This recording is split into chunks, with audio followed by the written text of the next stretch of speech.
हमारे पूज्य गुरुदेव श्री भक्तमाली जी महाराज का ओरछा धाम के प्रति बहुत लगाव था। सन 1943 में काशी में वे शास्त्री कक्षा तक पढ़ चुके थे। 1943 में शास्त्री पढ़ लिए थे, पर परीक्षा दिए बिना वहां से वैराग्य हुआ तो सब छोड़कर चल दिए। तो हम समझते हैं 1944-45 में महाराज ओरछा आए होंगे। देश परतंत्र था और महाराज काशी से चलकर विंध्याचल आए थे। 7 महीने विंध्याचल रहे, नित्य त्रिकोण की परिक्रमा और दुर्गा सप्तशती का नित्य पाठ, संपुटित पाठ। वहीं भगवती ने उन्हें आदेश दिया कि तुम ब्रज चले जाओ। चित्रकूट ओरछा होते हुए ब्रज जाने की भगवती की आज्ञा हुई। इसलिए महाराज जी का विंध्याचल के प्रति बहुत प्रेम था। बोले हमको तो भगवान की ओर भेजने वाली भगवती ही है। वहां से चलकर महाराज जी चित्रकूट आए। 7-8 महीने चित्रकूट निवास किया। चित्रकूट से चलकर पैदल पैदल ओरछा आए। बैसाख का महीना था, गर्मी होती है बैसाख में। बैसाख कृष्णा दशमी को महाराज पैदल चलते हुए यहां आए थे। मार्ग में 2 दिन कहीं प्रसाद की व्यवस्था नहीं हुई। 2 दिन के भूखे थे और वो तीसरा दिन था दशमी का। महाराज जी बोले चलो अच्छा है, उपवास हो गया। तो यहां थोड़ी सी भूख लगी थी, चिकनी मिट्टी खा करके बेतवती का जल पिया था। बोले कल एकादशी है, अच्छा हुआ कल का भी व्रत हो जाएगा, फिर देखेंगे। ऐसी तपस्या हमारे संतों ने की उस काल में। एकादशी की तिथि थी और महाराज जी यहीं विराजे थे, ये जहां हम लोग बैठे हैं। एकादशी तिथि पर महाराज जी बेतवा किनारे कहीं अत्यंत एकांत में किसी शिला पर बैठकर भजन कर रहे थे।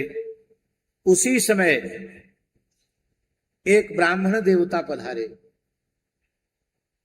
महाराज जी से बोले ब्रह्मचारी जी, आप हमारे यहां चलकर एकादशी का फलाहार कर लीजिए।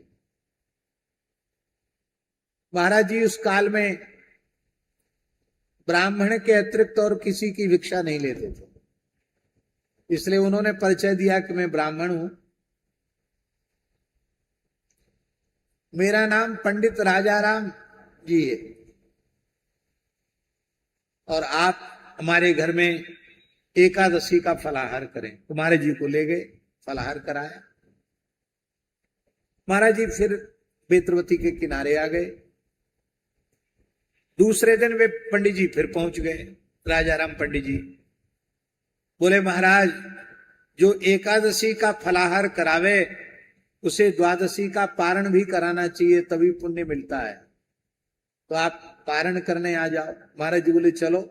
अच्छे श्रद्धावान पंडित जी मिले, कल की भी व्यवस्था होगी, आज की भी व्यवस्था होगी। तो वहां प्रसाद पाया, पाकर के फिर बेतवती किनारे आ गए। यहां लंका दहन हनुमान जी थे, यहां आ गए। मन में सोचने लगे कि भाई बड़े सरल ब्राह्मण, बड़े मृदुभाषी ब्राह्मण। तो उन पंडित जी से पूछे, इस जंगल हमको बहुत अच्छा लगा है, राम राजा सरकार का दर्शन करके भी बहुत आनंद हुआ है, हम कुछ काल यहीं रहकर भजन करें, तो यहाँ कोई ऐसी जगह है जहां हम कुछ महीने रह सकते हो? तो उन पंडित जी को खोजने के लिए चले।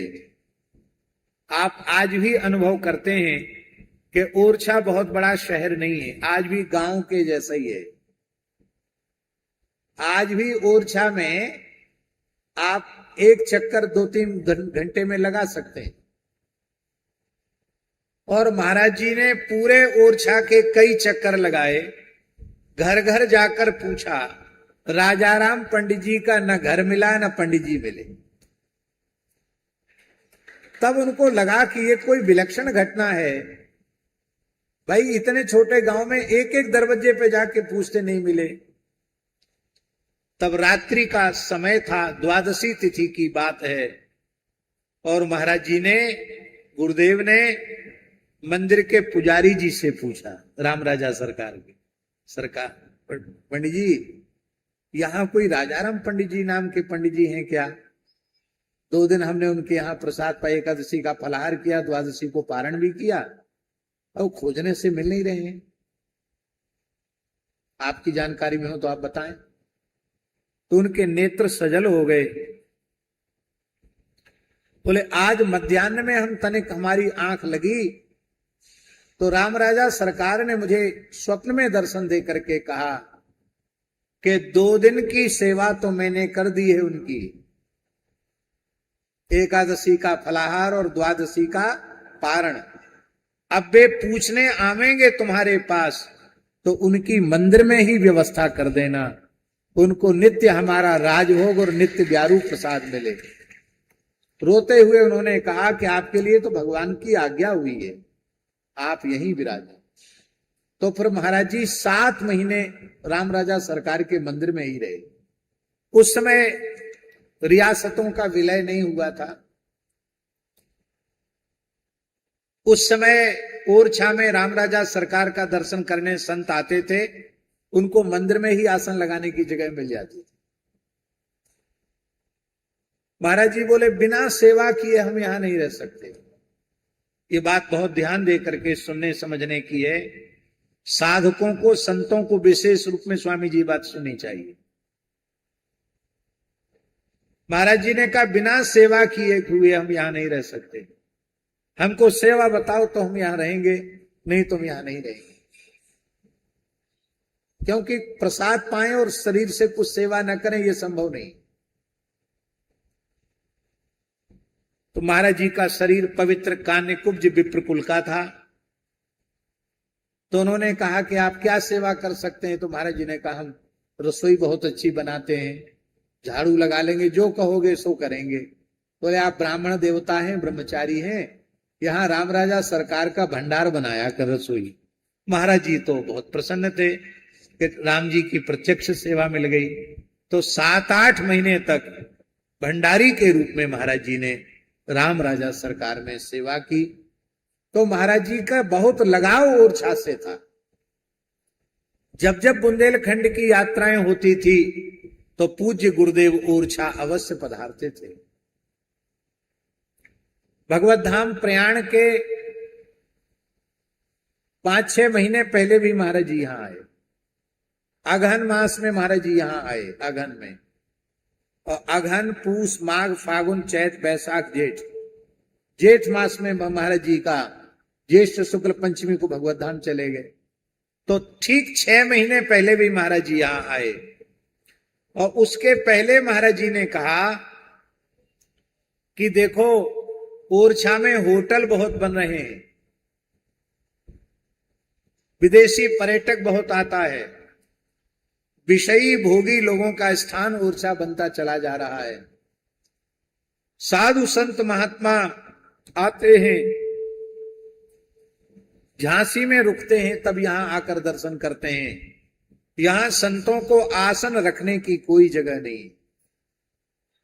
तो बोले एक ओरछा में आश्रम होना चाहिए। कहीं से कोई अतिथि संत महापुरुष आवे तो उनको यहां आसन रखने की जगह मिले और उनको आदर पूर्वक प्रसाद पवाया जाए। जब तक चाहे तब तक यहां विराजें। तो यहां गौ सेवा, संत सेवा होनी चाहिए, महाराज जी का भाव। पर दास का विरक्त वेश पूज्य सर्व समर्थ सदगुरुदेव योगीराज परम तपस्वी श्री पहाड़ी बाबा महाराज से 1995 में हमारा विरक्त वेश हो चुका था, संन्यास दीक्षा हो चुकी थी। तो साधुओं की एक मर्यादा है, जिस क्षेत्र में उनका जन्म हो उस क्षेत्र से दूर रहना चाहिए। तुलसी तहां न जाइए जहां जन्म को ठाव, ज्ञान ध्यान पूछे नहीं धरे पुरानो नाव। तो हमारी रुचि इस क्षेत्र में आने की बिल्कुल नहीं थी। और महाराज जी आज्ञा कर रहे थे तो मेरे मन में बड़ा संकोच था।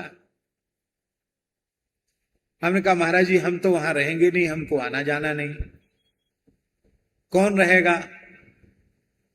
महाराज जी बोले एक खपरेल मकान ही बना दो, एक घड़े में आटा रख दो, एक घड़े में नमक और एक बोरी में आलू।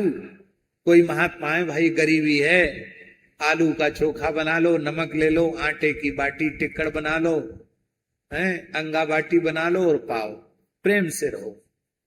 कहीं कोई पुराने हनुमान जी मिल जाए तो रख देना, सिंदूर चढ़ा देना। अरे कोई नहीं रहेगा, कोई तो रहेगा। हमने देखा कि महाराज जी की प्रबल इच्छा है। तो महाराज जी ये अपने खनेता है ना, खनेता में महाराज जी आए हुए थे, हमारी कथा थी। खनेता से चलकर ही यहां आए। अगहन कृष्ण पक्ष की बात है, सन 2006 की बात। उस समय जहां कनक भवन आश्रम है, ये भूखंड लिया गया।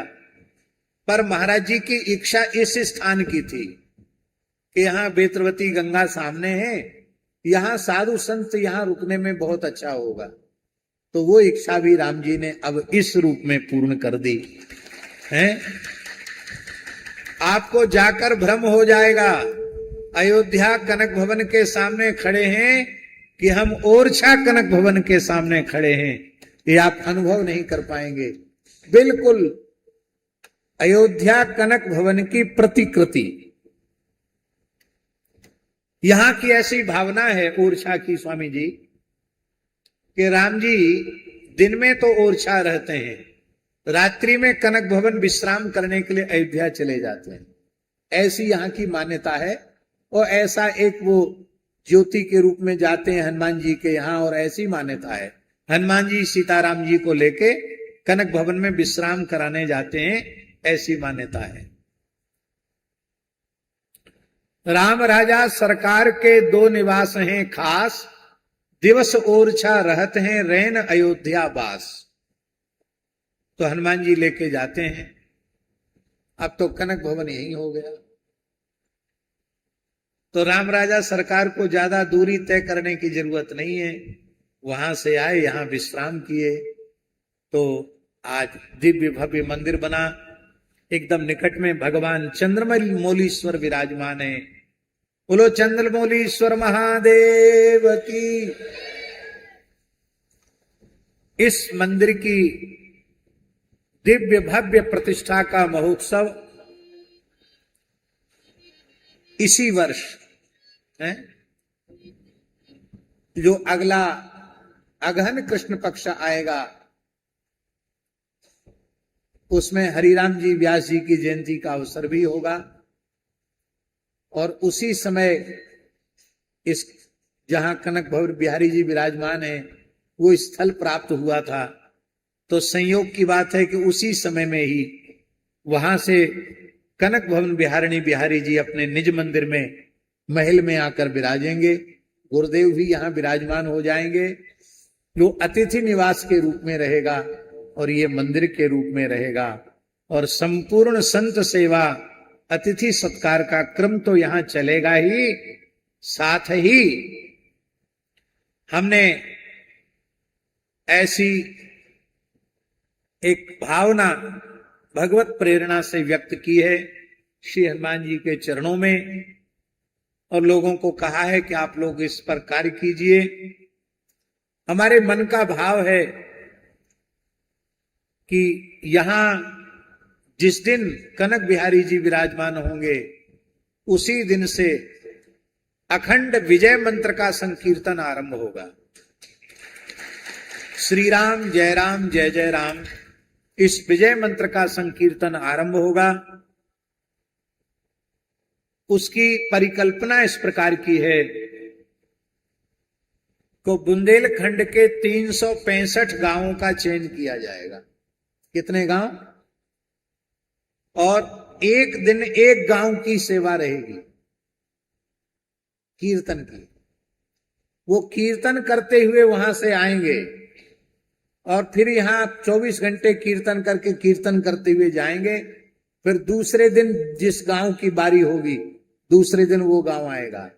इस प्रकार से 365 गांव के लोग यहाँ आवेंगे और उनका जो लोग चाहेंगे कि हम अपनी तरफ से भगवान को भोग लगाएं, भंडारा करें, उनको भी ये स्वतंत्रता है। नहीं तो कनक बिहारी जी की ओर से 1000 आओ 2000 आओ, सबको प्रसाद की यहाँ व्यवस्था होगी।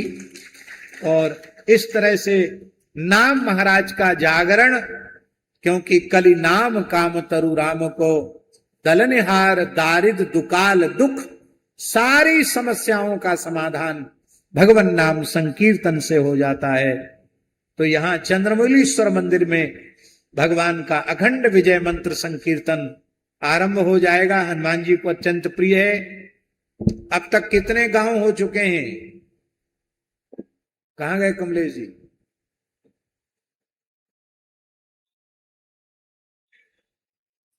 डेढ़ 150 गांव हो गए हैं। उन गांव के लोगों की भी एक बैठक इस बीच में बुला लेना, सबका समय और सबका लिखना शुरू कर दिया जाए, सबको समय दे दिया जाए, तारीख तिथि दे दी जाए। और अब ज्यादा समय नहीं है। भादों की पूर्णिमा के पहले पहले तक 365 गांव निश्चित हो जाने चाहिए। अब उसके लिए आप कितना समय निकालते हैं, आप सब लोगों को जिम्मेवारी दी जा रही है। कोई अकेले मिश्रा जी, गंगेले जी और कमलेश जी को नहीं, सबको जिम्मेवारी दी जा रही है। जितने हो चुके हैं उसके अतिरिक्त आप लोग अपना अपना नाम लिखाइए। इस माध्यम से घरों में संस्कारों का जागरण होगा। हमारे मन में माता जी एक भाव और है कि जिन गांव के लोगों को ऐसी सामर्थ्य नहीं है, उनको एक छोटा माइक सेट, एक ढोलक, हारमोनियम, झाल, मंजीरा वो भी दिया जाएगा, जिससे वो अपने गांव में भी कीर्तन करें और जब आवे तब यहां संकीर्तन करें। इस प्रकार की बात है मन में। तो निश्चित ही प्रेम बंसल जी और पुष्पा जी, उनका पूरा परिवार बहुत भाग्यशाली है कि ऐसे पवित्र अवसर पर भागवत जी की कथा हो रही है।